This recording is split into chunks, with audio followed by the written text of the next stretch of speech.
Hello നമസ്കാരം പുതിയൊരു വീഡിയോയിലേക്ക് എല്ലാവർക്കും സ്വാഗതം. അപ്പോൾ ഇന്ന് ഞാൻ കാണിക്കാൻ പോകുന്ന നല്ല ലെയറായിട്ട് കിട്ടുന്ന അടിപൊളി പൊറോട്ടയാണ് കേട്ടോ. അപ്പോൾ ഇത്രയും ലെയറായിട്ടുള്ള ഈ ഒരു അടിപൊളി പൊറോട്ട ഉണ്ടാക്കാൻ നമ്മൾ വീശി അടിക്കുകയോ ഒന്നും ചെയ്യണ്ട. ഇന്ന് ഇവരെ പൊറോട്ട ഉണ്ടാക്കാത്തവർക്ക് പോലും വളരെ ഈസി ആയിട്ട് ഉണ്ടാക്കാൻ പറ്റിയൊരു മെത്തേഡിലാണ് ഞാനിന്ന് കാണിക്കാൻ പോകുന്നത്. അപ്പോൾ ഇത് ഒരുപാട് നാളായിട്ട് എൻ്റെ മനസ്സിൽ ഞാൻ കൊണ്ടു നടന്നൊരു ആശയമാണ് കേട്ടോ. അപ്പോൾ ഞാൻ ചെയ്ത് നോക്കി 100% സക്സസ് ആണ്. അപ്പോൾ നിങ്ങളിലോട്ട് എത്തിക്കുന്നതിൻ്റെ ആ ഒരു ഭയങ്കര ഒരു എക്സൈറ്റ്മെൻറ്റ് ഉണ്ടല്ലോ, ആ ഒരു എക്സൈറ്റ്മെൻറ്റിലാണ് കേട്ടോ ഞാൻ. അപ്പോൾ അതേ നല്ല ചിക്കൻ മുളകിട്ടതും കൂട്ടിയിട്ട് ഒരു പൊറോട്ടയും കഴിച്ചിട്ടുണ്ടല്ലോ, അടിപൊളിയാണ്. ഇത് നമ്മൾ ഉണ്ടാക്കി കഴിഞ്ഞാൽ പിന്നെ കടയിൽ നിന്നൊന്നും നമ്മൾ വാങ്ങിക്കില്ല കേട്ടോ, അത്രയും സൂപ്പറാണ്. അപ്പോൾ നിങ്ങളെല്ലാവരും ഒന്ന് ട്രൈ ചെയ്ത് നോക്കണേ കേട്ടോ. എന്നിട്ട് നിങ്ങളുടെ അഭിപ്രായങ്ങളൊക്കെ കമൻറ്റ് ബോക്സിൽ ഒന്ന് അറിയിച്ചേക്കണേ. അപ്പോൾ ഇന്ന് ഞാൻ പൊറോട്ട ഉണ്ടാക്കുന്നത് 1/2 കിലോ മൈദമാവ് വെച്ചിട്ടാണ് കേട്ടോ. അപ്പോൾ ഇത് എലൈറ്റിൻ്റെ മൈദയാണ് ഞാൻ എടുത്തിട്ടുള്ളത്. അപ്പോൾ ഇതിൽ നിന്ന് ഒരു 1/2 കപ്പ് നമുക്ക് മാറ്റി വെക്കണം. നമുക്ക് ഇടയ്ക്കൊന്ന് പൊടി തട്ടാനും എല്ലാത്തിനും ആവശ്യമുണ്ടല്ലോ. അപ്പോൾ ഏകദേശം 1/2 കപ്പ് മതി, 1 ടേബിൾ സ്പൂൺ കുറവ് 1/2 കപ്പിനേക്കാളും. അപ്പോൾ ആ ഒരു രീതിയിൽ ഞാൻ എടുത്ത് മാറ്റി വെച്ചിട്ടുണ്ട്. ഇനി ബാക്കിയുള്ള മാവ് മുഴുവനായിട്ട് ഞാൻ ഈ കൗണ്ടർ ടോപ്പിലോട്ട് ഇട്ട് കൊടുക്കുന്നുണ്ട്. അപ്പോൾ ഞാൻ ഇവിടെ വെച്ചാണ് കുഴയ്ക്കുന്നതൊക്കെ കേട്ടോ. ഒരു പാത്രത്തിൽ ഇട്ട് കുഴയ്ക്കുന്നതിനേക്കാൾ കുറച്ചും കൂടി ഈസി ആയിട്ട് എനിക്ക് ഇതാണ് തോന്നിയത്.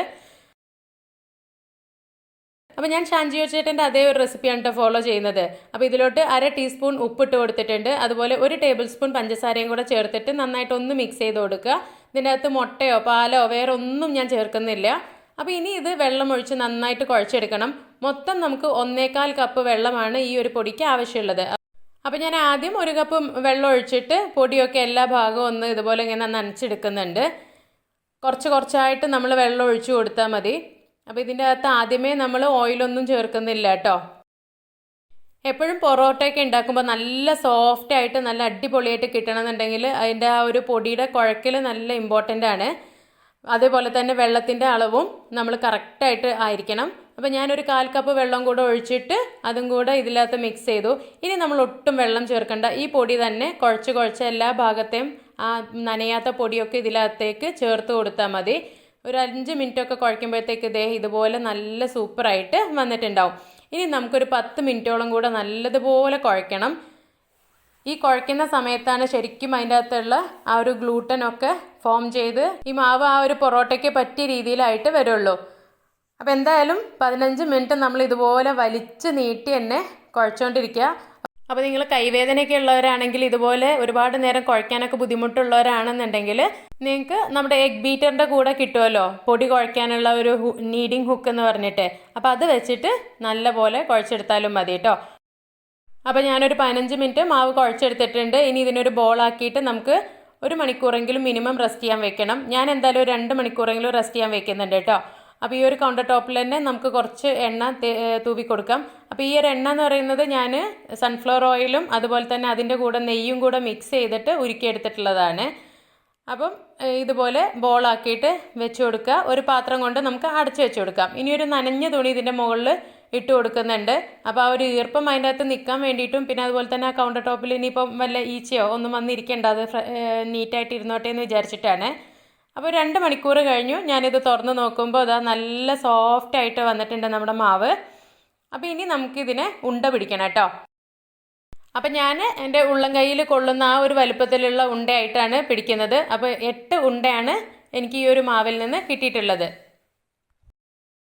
അപ്പോൾ നമ്മൾ ഈ ഒരു രീതിയിൽ ചെയ്യുന്ന സമയത്ത് ഈ മാവിൻ്റെ എല്ലാ മാവും ഒരേ വലുപ്പം വരണമെന്ന് മാത്രമേ ഉള്ളൂ. എണ്ണത്തിൽ അങ്ങോട്ടോ ഇങ്ങോട്ടോ വ്യത്യാസം വന്നാലൊന്നും നമുക്കൊരു വിഷയമില്ല. കാരണം നമ്മളിതെല്ലാം കൂടെ ചേർത്തിട്ട് ഇനി ഒരുമിച്ചാണ് പരത്താൻ പോകുന്നത്. അപ്പോൾ ഈ ഉണ്ട നല്ല നീറ്റായിട്ട് തന്നെ നല്ല സ്മൂത്തായിട്ട് എല്ലാ ഭാഗവും ഇരിക്കുന്ന രീതിയിൽ ഇതുപോലെ ഒന്ന് ഉരുട്ടിയൊക്കെ കൊടുക്കുക. എവിടെയെങ്കിലുമൊക്കെ ഇതുപോലെ പൊളിഞ്ഞൊക്കെ നിൽക്കുന്നുണ്ടെങ്കിൽ അവിടെ ഒന്ന് അമർത്തി കൊടുത്തിട്ട് നല്ല സ്മൂത്തായിട്ടുള്ള ഉണ്ടകളാക്കി മാറ്റാം. ഇനി ഇതിൻ്റെ മുകളിൽ നമുക്ക് വീണ്ടും ഒരല്പം കൂടെ ഓയിൽ തൂവി കൊടുക്കണം. അതിനുശേഷം നമുക്കൊരു 20 മിനിറ്റ് വീണ്ടും റെസ്റ്റ് ചെയ്യാൻ വെക്കണം. പൊറോട്ടയൊന്നും നമുക്ക് വീട്ടിൽ ഇടയ്ക്കിടയ്ക്ക് ഉണ്ടാക്കി തിന്നാൻ പറ്റിയ സംഭവമല്ലല്ലോ, വല്ലപ്പോഴും കൊതിമൂകുന്ന സമയത്ത് നമ്മൾ ഉണ്ടാക്കുന്നതല്ലേ. അപ്പോൾ നമ്മൾ ഇതിൽ അത്യാവശ്യം പറഞ്ഞിരിക്കുന്ന രീതിയിൽ തന്നെ ഓയിലൊക്കെ ഉപയോഗിക്കുക. എന്നാലേ നമുക്ക് ആ കറക്റ്റ് ഉണ്ടാക്കുന്ന സമയത്ത് നമുക്കതൊരു നല്ല ടേസ്റ്റിൽ തിന്നണം എന്നുണ്ടെങ്കിൽ ഈ ഒരു രീതിയിൽ തന്നെ ചെയ്യണം കേട്ടോ. പലരും ഇതിൻ്റെ അകത്ത് ഓയിൽ കൂടുതലാണ് അങ്ങനെ എങ്ങനെയായിട്ട് പറഞ്ഞിട്ട് വരും. പക്ഷെ നമുക്ക് പെർഫെക്റ്റ് ആയിട്ട് സംഭവം ചെയ്ത് കിട്ടണം എന്നുണ്ടെങ്കിൽ നമ്മളത് ചേർത്തേ പറ്റുള്ളൂ. അപ്പോൾ ഇനി ഓരോ മാവും നമുക്ക് ജസ്റ്റ് ഒന്ന് ഇതുപോലെ ഒന്ന് പരത്തിയെടുക്കാം. കൈകൊണ്ട് വേണമെങ്കിൽ അങ്ങനെ പരത്തിയാൽ മതി. അപ്പോൾ എനിക്ക് കൂടുതൽ എളുപ്പം ഈ റോളിംഗ് പിൻ വെച്ചിട്ട് പരത്തുന്നതായതുകൊണ്ട് ഞാൻ അതുപോലെ ചെയ്തിട്ടുണ്ട്. എന്നിട്ട് ഒരു പാത്രത്തിൻ്റെ അകത്ത് കുറച്ച് പൊടി തട്ടിയ ശേഷം അതിലേക്കാണ് ഞാൻ ഈ പരത്തിയ മാവ് വെച്ച് കൊടുക്കുന്നത്. അതിൻ്റെ മുകളിലോട്ട് ഇനി കുറച്ചും കൂടെ ഓയിൽ തേച്ച് കൊടുക്കാം. അതുപോലെ കുറച്ച് പൊടിയും കൂടെ ഇട്ട് കൊടുക്കാം. ഇനി അതിൻ്റെ മുകളിലോട്ട് അടുത്തത് പരത്തിയിട്ട് വെച്ച് കൊടുക്കുക. അതിൻ്റെ മുകളിൽ വീണ്ടും കുറച്ച് എണ്ണ തൂവി കൊടുക്കുക. അതുപോലെ കുറച്ച് പൊടി ഇട്ട് കൊടുക്കാം. അങ്ങനെ നമ്മൾ ഈ ഒരു 8 മാവും ഇതുപോലെ പരത്തിയിട്ട് ഒന്നിന് മുകളിൽ ഒന്നായിട്ട് നമ്മൾ വെച്ച് കൊടുക്കണം. അപ്പോൾ ഇതെല്ലാം പരത്തിയെടുത്തിട്ടുണ്ട്. ഇനി ഈ ഒരു 8 എണ്ണവും ഒരുമിച്ച് ചേർത്തിട്ടാണ് നമ്മൾ പരത്തിയെടുക്കാൻ പോകുന്നത്. പരത്തി എത്രത്തോളം വലുതാക്കി പരത്താമോ അത്രയും വലുതാക്കി പരത്തുക. ഞാൻ ആദ്യം ഒന്ന് കൈകൊണ്ടൊന്ന് അമർത്തി കൊടുത്തിട്ട് പിന്നെ റോളിംഗ് പിന്ന് വെച്ചിട്ട് തന്നെയാണ് പരത്തിയെടുക്കുന്നത്. അപ്പോൾ ഞാൻ ഈ ഒരു കൗണ്ടർ ടോപ്പിൽ വിരിച്ചിട്ടുള്ള ആ ഒരു ഷീറ്റിൻ്റെ വലുപ്പത്തിലോട്ട് ഇത് പരത്തിയിട്ടുണ്ട് കേട്ടോ. നമുക്ക് ലെയറിൻ്റെ എണ്ണം കൂട്ടാൻ വേണ്ടിയിട്ട് ഒരു പരിപാടി കൂടെ ചെയ്യണം. ഇതിൻ്റെ ഒരു സൈഡിൽ ആദ്യം കുറച്ച് എണ്ണ തൂത്ത് കൊടുക്കുക. അതിനുശേഷം കുറച്ച് പൊടിയും കൂടെ ഇട്ട് കൊടുത്ത ശേഷം നമുക്ക് ആ ഒരു സൈഡ് മടക്കിയെടുക്കാം. അതേപോലെ തന്നെ അടുത്ത സൈഡിലും ഇതുപോലെ ചെയ്തിട്ട് ഒന്നും കൂടെ മടക്കാം. നമ്മൾ പഫ്സിൻ്റെ പേസ്ട്രിയൊക്കെ ഉണ്ടാക്കുന്ന സമയത്ത് ഒരുപാട് ലെയർ കിട്ടാൻ വേണ്ടിയിട്ട് ഉപയോഗിക്കുന്ന ആ ഒരു ടെക്നിക്കില്ലേ, അതുതന്നെയാണ് ഞാൻ ഇതിലും ചെയ്ത് നോക്കിയിട്ടുള്ളത്. അപ്പോൾ ഇതുപോലെ വീണ്ടും വീണ്ടും മടക്കുന്ന സമയത്ത് നമുക്ക് അത്രയും ലെയറുകൾ എണ്ണം കൂടുതലായിട്ട് കിട്ടും കേട്ടോ. അപ്പോൾ ആവശ്യത്തിന് എണ്ണ തൂവി കൊടുക്കുക, പൊടി ഇട്ട് കൊടുക്കുക, ഇതുപോലെ മടക്കിയെടുക്കുക. ഇനി വീണ്ടും ഇതിനെ താഴെന്നും മേലെന്നും കൂടെ ഇതുപോലെ മടക്കിയെടുക്കണം. അപ്പോൾ ഇങ്ങനെ ചെയ്യുന്ന സമയത്ത് നമുക്കൊരു സ്ക്വയർ ആയിട്ടുള്ള രൂപം കിട്ടും. ഇനി അതിനെ നമ്മൾ വീണ്ടും നല്ലപോലെ ഒന്നും കൂടി അങ്ങ് പരത്തിയെടുക്കുക. അപ്പോൾ ഇതോടെ നമ്മുടെ പരിപാടികളൊക്കെ തീർന്നു കേട്ടോ. നന്നായിട്ട് ഇതൊന്നും പരത്തി വലുതാക്കി എടുത്തു കഴിഞ്ഞ് കഴിഞ്ഞാൽ നമ്മളുടെ സാധാരണ പൊറോട്ട ഉണ്ടാക്കുമ്പോൾ നമ്മൾ വീശലോ പരത്തലോ ഒക്കെ ചെയ്യില്ലേ, എല്ലാ പണിയും കൂടെ ഈ ഒരൊറ്റ ഒന്നിൽ നമുക്ക് തീർന്നു കഴിഞ്ഞു കേട്ടോ.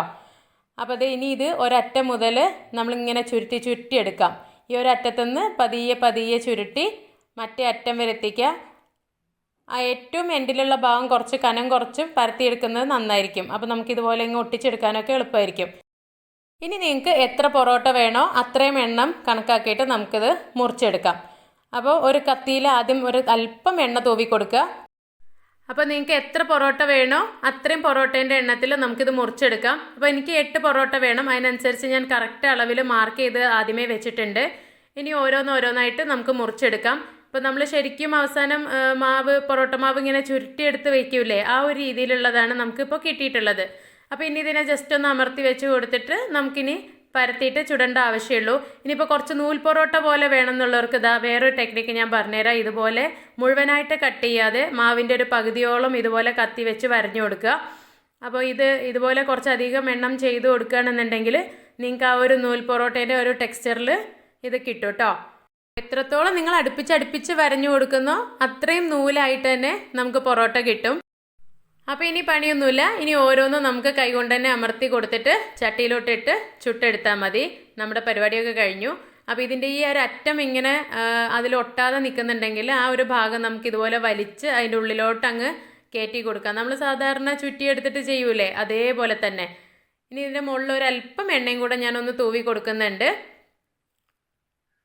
ഇനി ഇതെല്ലാം കൂടെ നമുക്കൊരു പ്ലേറ്റിലോട്ട് മാറ്റി വയ്ക്കാം.